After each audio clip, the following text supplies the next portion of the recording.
but here we are. And will you, Vice Chair Wood, will you go find Interim Superintendent Hart and let her know that she's needed? Yeah, yeah. Thank you. Before I know we tabled a couple items to after lunch. We do have the USDB board meeting that we want to address here. It's time sensitive. We welcome Susan and Michelle, our deputy superintendents from the USDB. So Vice Chair Wood is going to grab Interim Superintendent Hart before we get there, and then we'll turn time over to her once she's here. So as soon as she's here, we'll get started. Agenda item 7, the Utah School for the Deaf and the Blind board meeting.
My apologies, Superintendent Hart. I should have just drug you out with me. I apologize. We were solving all the world's problems back there.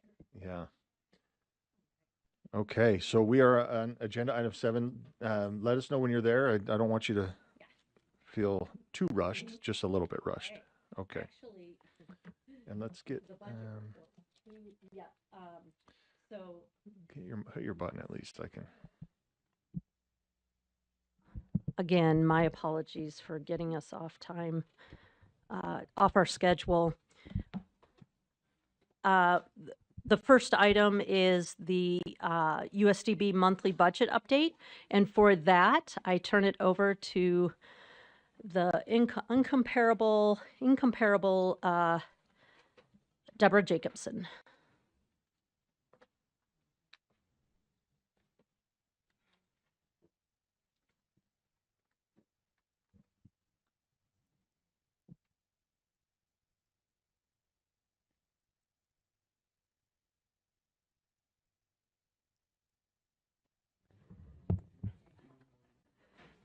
Good afternoon, Deborah Jacobson, Assistant Superintendent of Operations. Just really quickly, a couple of things. USDB is now officially in the overall board report. So if you click on that link, you will now see USDB budgets within that report, and you can drill down just like you can on any other section. And that's in the monthly budget portion for USBE. The second thing in your board backups here, this is actually our closeout package that we have submitted to State Finance. If you can kind of scroll to the right a little bit, there you go. So you can see here in the totals what we have highlighted in red. The overall deficit that USDB has is about $700,000 negative. But if you look at what's highlighted in red, their deficit is all in income tax funding, which is that 1.5 million. There are some other balances in there. Those are all restricted funding sources that actually have carry forward balances. So those will maintain as is, and will recognize the deficit in one place. So with that, are there any questions? I am not seeing any. Let's continue on to 7.2.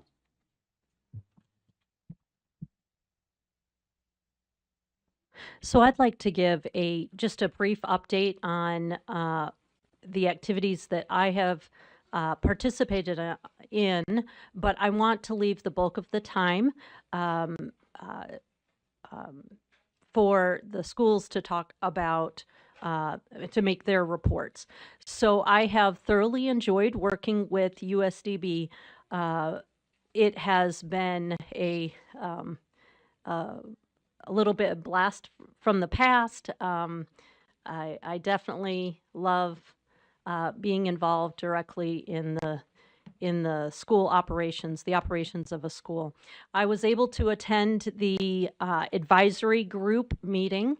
The advisory group is just an amazing group of individuals who deeply care about the success of the schools, the success of the employees, and the success of the students. They don't like information sugar-coated. They like a clear accounting of the of things that are going on and what's expected of them. And I have full confidence in them as not just an advisory group, but they're they are an advisory group. They understand their role, but I would never hesitate to go to any one of those individuals and ask for ideas, support. They go above and beyond, is my point. I've also been fortunate enough to be able to participate in the leadership meetings with USDB and the leadership of the schools, and that has been very instructive. We are working through what it means to be part of the agency, and how the agency can support and what they're doing at the school level. So it's been very productive, I would say. Not simple, nothing simple, but and the complexity of the schools for the deaf and the blind are very, their services and outreach and their school. And so they're an LEA, they're also an agency. So it's really hard.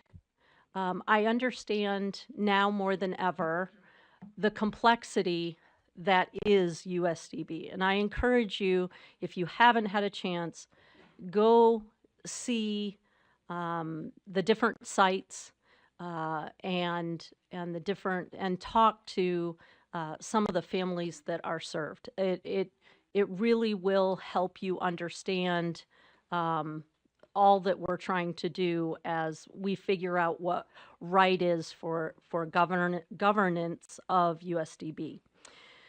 I would like to answer any questions that you may have before I turn over the rest of the time to the associates. Is there anything I can answer for you specifically about activities at USDB or what it has looked like to transfer the superintendency and the administration of the school? Any questions in those areas?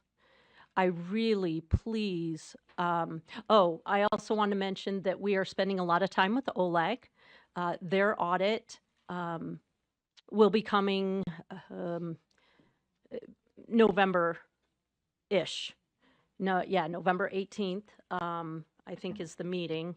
There's, of course, meetings prior to that. They follow the same process where we'll do an exit conference, and then they'll go back and they may have a response, and their audit will look different than the audit that internal audit did. And internal audit, did share a copy of the internal audit with the OLAG audit team. So anyway, any questions? I'm not seeing any. Okay. Okay. Thank you. Yeah. Take it away. I don't know who wants to go first. All right. I thought I'd start us off with a brief synopsis of our numbers.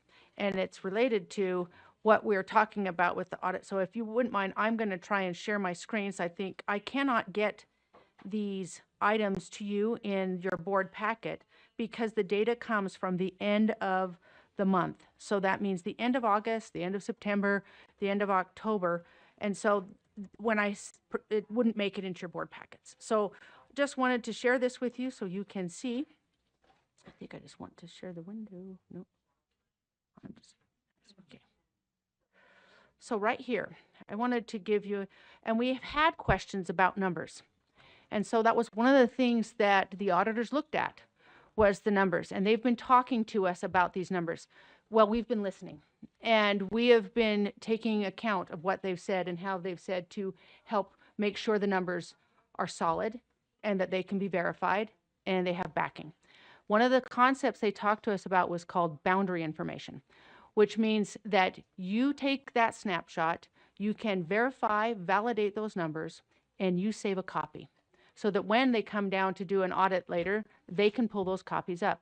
Well, that was very instructive and very helpful. So one of the things we're doing to make sure you feel confident and comfortable in knowing that the numbers that we're sharing are accurate, we have the boundary information or the documentation that can back it up. So the top three, they say PIP and BTOTS. That is referencing reports about our parent-infant program. Those are the names of the boundary information, and we can give more explicit details of what all those acronyms mean. But for today, I thought it would be appropriate that you would know where that data came from. So PIP, BTOTS report, those are the three reports you run. I have not included those as links because they include PII information. We have the exact names of the students, the dates they were served, their home addresses, all that kind of stuff. But it eventually gets to a number at the top. That's each of those. So you can see we have the current IFSPs, which is the individualized family service plans, how many visits they've been getting from that family, and then of course how many referrals we have taken. So there's three separate reports. The other one below that is called the outreach data sheet PDF, and I will share this with you so you guys can look at things. The outreach data sheet PDF, we have an outreach sheet that was prompted by some of the questions we were asked by the OLAG auditors. They wanted some data and information to validate the information we were sharing. That prompted us to create a larger sheet that encompasses the School for the Deaf and the School for the Blind, and we can account for SSID numbers, all that kind of stuff. It's all in one sheet. In sharing that, what I did for that, just so you have an awareness, it's a PDF there. I hid any columns that had any PIA information so you could look it up on your own so you could see that. The Power School reports, if you drill on that, then you will see our reporting for how many students, how many related service providers, all coming from Power School and running directly on, for this report, August 31st, but it will be the last of the month. Knowing that, here's what we have, and I'll help you read this. So you have in the blue, that's all the data about the School for the Blind. In the yellow is all the data about the School for the Deaf, and then in the gray, we've combined those numbers. So the data for direct serve, you can see at the top, direct serve PIP students for the blind was 235, and the deaf school had 282 for this last month. Again, that's verified with reports below. We had 31 referrals for the School for the Blind and 30 for the deaf. That rolls up to those totals of students served, which is 266 for the blind and 312 for the deaf. That's a parent-infant program. If you look at outreach, we have different types of students. We have students that we directly serve, which means they're sitting with the student one-on-one, working directly with the student. Consult means you're working with staff in that building to help that student succeed in that environment. So you can see for direct serve for the blind, it's 335. A direct serve for the deaf was 208. And consult, they had 247, and the deaf school had 365. For the grand total, for the blind school, 582, and for the deaf school, 573. And then at the bottom, these are campus programs, and that is 376 total students. 59 students are served on the blind side, 317 are served on the deaf side. So if you have all these totals roll up, we served 2,109 students this past month for the month of August. And that's how you would read that report. If you have any questions, we would love to share the detail and the information. And the things that are linked below are the reports to give you verification of that.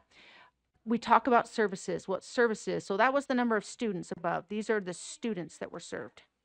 If I go below, this is the different services they could have gotten. So you'll see the visits to the PIP families is 509. So we're talking about family visits. So it seemed odd to me when we got this report, 509. Well, we had 517 kids that are on direct serve. So I was like, oh, there's 8 difference. There's 2 reasons for that. One is parents, when parents cancel. So they canceled some visits.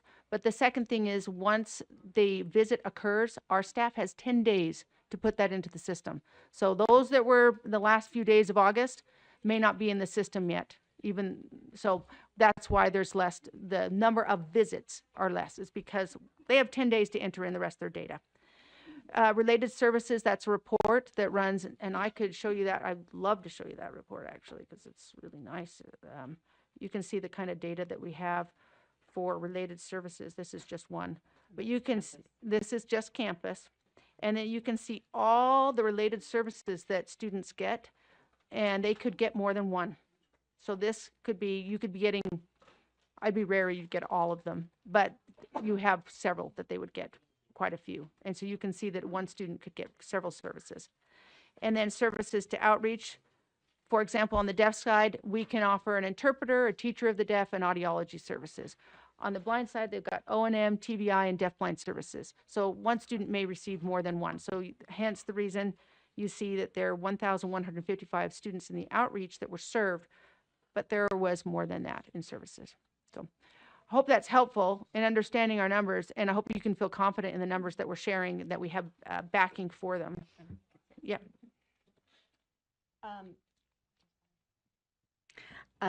Thanks, Michelle. And we thought it was very important that that we're demonstrating the boundary information, and the directors in all of the in our campus programs and in our in the outreach programs.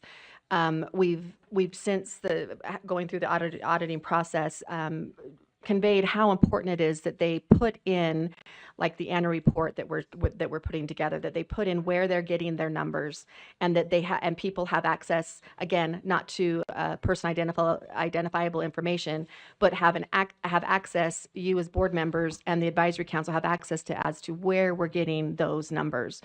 So we can't stress that enough, that we've identified that is an issue, and we need to make sure that people know where we're getting those numbers. Can you go back to just the graph of services? Yeah, for related services? Related services, yeah. Yes. And you probably said it already. I apologize if you did. How many, so we have hundreds of services here. How many students did this, do we know that? How many students did this serve? That's right here. So here's your campus students. Okay, You so have 376 students receiving. received all of those services. So obviously there's more than 376 students are receiving multiple services. Yeah, okay. Yes. Thank you. That's helpful. Yeah, a lot of needs. And if they're placed at our school, they have intensive needs. Yeah, we have a question from Vice Chair Wood as well. So I do appreciate that there seems to be some direct correlation to findings from the audit, that you're pinpointing on this specifically, and I appreciate that work. One of the things I wanted to ask in terms of the PIP students on the referrals, do you act on every referral, or are there some that are referred to you that you say, nope, you don't qualify, we won't be working with you? How does that number, so when we say 235, is that 31 all in there? Or are there some that you saw or tested out and went, nope, you don't qualify? Yes, there are many we test out that don't qualify. So we'll get a referral and we'll like, or this is often happening. The parents say, you know what? I have my child that's got lots of disabilities. I'm overwhelmed right now. Please, I cannot do this right now. And so we have some that haven't, but we'll test, and some that don't qualify, we'll test, and parents don't want services. So not all of those students that you see up there, the referrals, will end up as a student with a direct service. Is that a number we might be able to add to this report as we go along? Yeah. Is how many referrals actually Or actualized. actualized into actual outsource or And if visit? sorry, go ahead, board No, member. sorry. if I could add also to that, the short answer is yes, we act on every single referral. So there we follow up whether or not the parent says I'm too overwhelmed or whatnot, but there's time spent with every single referral, and that referral can come from a neighbor, it can come from a parent, it can come from a pediatrician. So it's a lot larger of a field than it is in the Part B or in the school age system as far as the referrals are concerned. Thank you. Yep, thank you. Member Earl? Yeah, my question, so this data was taken on what day? These data was taken from, like, for example, the reports for PIP ran from August 1st to August 31st. Okay, so And then next month, we'll get a report from September 1st to September 30th. Correct. Okay. Correct. And all these will be the same parameters. That was the other thing that the auditors mentioned, is that the parameters remain consistent. Yeah. And that they're outlined. And I really appreciate that. I think it's always important to learn and to grow and improve and get better. So this is great. Okay, so I information. just want to make sure, just so it's consistent, we're doing month to month. It's not first of the month or the end of the month. It's the full month. At the end of that month, we will take the numbers that we have, whatever's been recorded that month, and then we'll report out on that. So for example, Power School reports, that one's different. That one doesn't do, you notice it doesn't have a range. Power School is at the end of the month, the last day of the month that we have school in session. There was, for example, if I would run this on a different day, there were more students another day but 376 was what we landed on August 31st. So Yeah. that's what you'll get is we'll get a snapshot of the last day of every month for Power School. Okay, thank you. Member Booth? So I have a question on the referrals and then how they translate into a service. Is a referral a service, since you do have to deal with, for somebody on your staff or a teacher or somebody has to actually respond to the pediatrician or to the parent or to whoever is giving the referral on the given student. So is that counted as a service? And then if they actually actuate, what is being requested, then that's a second service on the same, on the referral, or is that only one? There's the referral, and then we get from the pediatrician, and then we actually provide whatever was being requested, and that's combined one service, or are those two separate services? It could happen. So for example, if we get a referral, we would count that as, and here we want to make it clear so you could see what was referrals and what students are actually on IFSPs. But if you were to count all services, yeah, you would say that's why we give you the number of 578. That's how many students were actually given a service this month. Okay. Not just respond, and that did not include just the ones that Follow up, Member Booth? follow up. Let's I'm sorry. Get that. Oh, sorry, I couldn't see your light was on us, and I couldn't hear if you were, sorry. I'm sorry, go ahead. So I'm just wondering if that referral is actually, so you said if they follow up on the referral, then that's a separate service. So that's two services that we're counting for that one student. No, The follow up on the actual interaction with the pediatrician or whoever's giving the referral, that's one service that someone has to provide on your staff. And then when they actually do what they requested with the student, that's a second service. I'm just looking at the big total of services.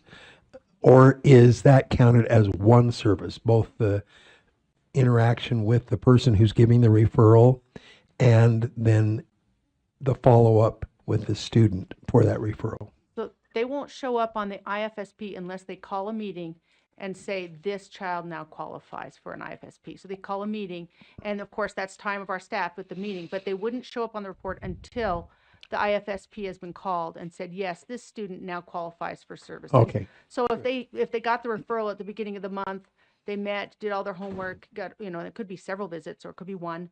They could do a lot of things. And then they called that meeting in that same month. It could end up as a second service. It's possible. All right. Great. Thank you. Okay, that's it for questions, so Okay. please. I'm going to stop sharing my screen, I think. And then go through some of my other things. When we talk about, the other thing I thought would be nice for you to know, we talk about those numbers. So our staff, my staff that attends the health department meetings with a group called EDHI, EDHI, and it is the group that follows up on hearing and newborn hearing screenings. So they work with the hospitals. They find out if a child, all of your children that are being born now are getting those kind of screenings for their hearing loss. What they do is afterwards, we get those referrals and we follow up to see if that child indeed has a hearing loss or not. So they have data and research of what they call loss to follow-up, or students that didn't receive services. The most interesting report that we're getting right now that I find fascinating, I thought you'd be interested in knowing, is there are students who we do a follow-up and they are indeed identified as having a hearing loss. It wasn't a thing, because they do several of these screenings just to make sure the child indeed has a hearing loss. So they follow up and they take data. 72% of those after they've been diagnosed with having a hearing loss at birth, 72% in years past, 2023, 2024, that year frame, were getting services. They'd enrolled in an early intervention program, 72%. So there still was 18% that, even though they knew their child had a hearing loss, they didn't choose to enroll in an early intervention program, which is frightening, but not as frightening as this year's data. This year's data for 24-25, only 54% of parents are choosing to enroll their child in any early intervention program at all. So that's troubling for me, because that is a huge language deficit for these children. If you don't have language coming in, whether you're using spoken language, sign language, if you're not getting language into the brain, you're at a severe deficit, and you can really retard the growth of a child by not giving that. So 54% is the worst that there has been in 11 years. And it's just parents just not wanting to participate in some of the government actions and things like that, or they're just overwhelmed. There's lots of different reasons, but the number one is the parents just said, yeah, I don't think so. So I just thought that was interesting data that we got, that will impact the school itself and the services in years to come as the children age. That was something to let you know. The other thing I thought was important for you to know, as of course we're having budget problems. So one of the things we're studying is the difference between the deaf trust and the blind trust for enrichment fundings. So anticipating and getting ready for a very significant shortfall for the deaf school, because there's more funds for the blind school than there is for the deaf school, I wanted to give you an update of some of the things we're doing. So for example, because we're at such a shortfall, we're not doing any after-school activities at all for the month of September. We're hoping that in October, we can engage in at least one activity a week for that, for after-school activities. We used to do 2 activities every week. For the students, they'd stay after school. We do language-enriched activities, and then and that we're holding off to October. We're hoping we can get some funds, hopefully through the foundation. We also have what's called Deaf Town coming up. I've presented on this in years past, where we take over Junior Achievement City, and we invite other schools for the deaf across the nation to come and visit us. It's a huge event. We're hoping to have 80 students involved. That's a costly thing. So we have wanting to continue that activity. We've reached out to donors, sponsors. We've talked about everything we can do to reduce funding. So some of the things that we're doing, the girls are going to stay in the cottages, the boys are going to sleep on the gym floor with sleeping bags.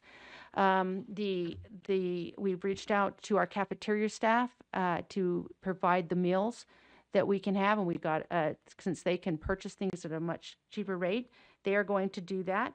We also got, this was something that was an email that I received yesterday, literally brought me to tears. I was so happy. The Junior Achievement City had some anonymous donor. I don't know who they are, but they are paying the fee for us to use that facility and pay for lunch for everybody at that event. So that was a very kind thing. I don't know who they are, but publicly want to thank them. We're investigating an opportunity, hopefully the UTA would let us have a field to use the tracks system so that we don't have to pay for a bus. We don't have a bus driver. We can't get a bus driver, and so we have to pay for vendors to transport our students, so we're trying to save that. Several of the educators have either volunteered or taken reduced stipends to help and assist on this because it's a weekend activity to help with that. So I'm pretty pleased that we're trying our very best, and I feel like the entire team is pitching in to see what they can do to contribute to do our very best to do the same services at a very significantly reduced cost. So I just wanted to give that update. That'll happen in October, and as we do that, we'll try to get you guys involved because it's a wonderful event. It's about college and career readiness, getting them ready for business, entrepreneurship, and it's with deaf people talking to them. So it is. They're the main squeeze. They're the highest priority of that day. Everything's in sign language. All the people around them are deaf, and they can have a fluid conversation with someone next to them with no interruptions, that they can talk about business, college and career, and all the opportunities they've got. So I can see that Superintendent Hart has something she'd like to add. I appreciate. I asked that that we talk about that we publicly recognize, even though it's an anonymous donor, the community pitching in. I really appreciate the report. Can we move to the School for the Blind? Yep. Thank you. Thank you very much. Well, mine kind of coincides with what Dr. Tanner was talking about, but I did want to make you aware of a couple of things. I was able to do teacher visits yesterday, and I did several of them, and in the outreach, and it really filled my bucket because school starting, we've been so worried about our teachers' morale, and of course that impacts students. And they're doing such a great job, and the students are doing well. The school at the campus, the teachers are very enthusiastic and excited, and it's showing in our classrooms. So, we've told the teachers, and me specifically have told the teachers. They've said, "What can we do right now with all these budget crunches?" And they told we need to make sure that we're frugal here and here and here. And I've told them that, especially in our outreach, what we need to do is we need to do the job that we do, because they do such great work. And then we need to make sure that we have the documentation to reflect the work that they're doing.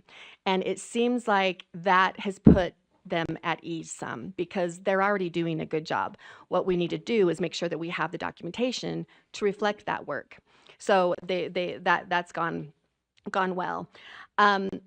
We are getting together our annual report, and that has come from our directors who write their segment of the annual report based on their own divisions. And we're going to be having that done within the next couple of weeks, and then that will hopefully be ready for you guys to look at it in October. And Dr. Hart's shaking or nodding her head. So we have to. And then I also wanted to let you know about, as far as the enrichment funds are concerned, we looked at the enrichment funds that the School for the Blind was allocated as far as the trust lands money was concerned, and it is such a huge difference in the School for the Blind versus the School for the Deaf. So we're looking at ways that we can free up some operational funding to help the School for the Deaf, but I want to make sure that that's not necessarily the real reason. The real reason that we're doing that, we moved some of the positions that are very specific to our enrichment activities. And when I say very specific, 100% of those employees are working in enrichment activities. They're developing, executing, following up, all of those things. We've moved, and there's not a lot of those positions. We've moved those to enrichment funds. Now, if the School for the Blind will never be saying, we have this much money that we have to spend. That will never be what we're doing. What we're doing is we look at what is the need based on survey and input from stakeholders, and then we develop the programs with the funding then to support that. So right now, we don't have the capacity as far as extra personnel or time and energy and all of that to utilize the amount of enrichment funds that we currently have. So we moved those positions over that will free up some of those operating funds. We will be executing all of the enrichment fund or enrichment activities that have been scheduled, and we'll continue through this next year for the School for the Blind. I hope that makes sense. I wanted to be clear as far as what we're doing at the School for the Blind, and it's a win. I mean, it kind of is a win. You're still in a huge deficit, but we're trying very hard to make sure that we're being appropriate with that.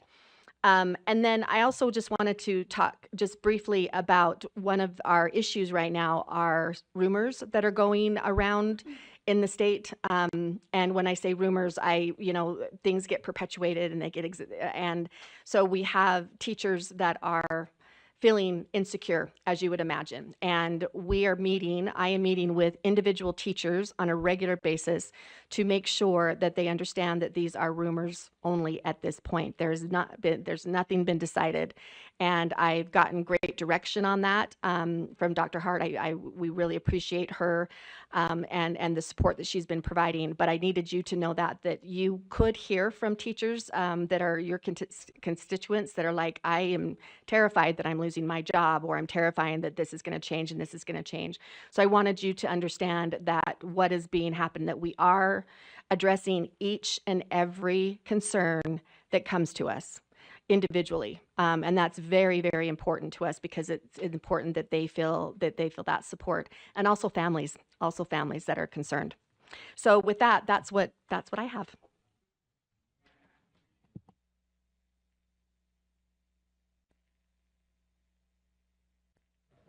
Thank you. That concludes the report. We don't have any other items. What we did was we put some things on hold so that we could regroup and make sure that we were putting in front of you the best policies, the most up-to-date policies. We understand we've got one of our big hurdles is a policy review.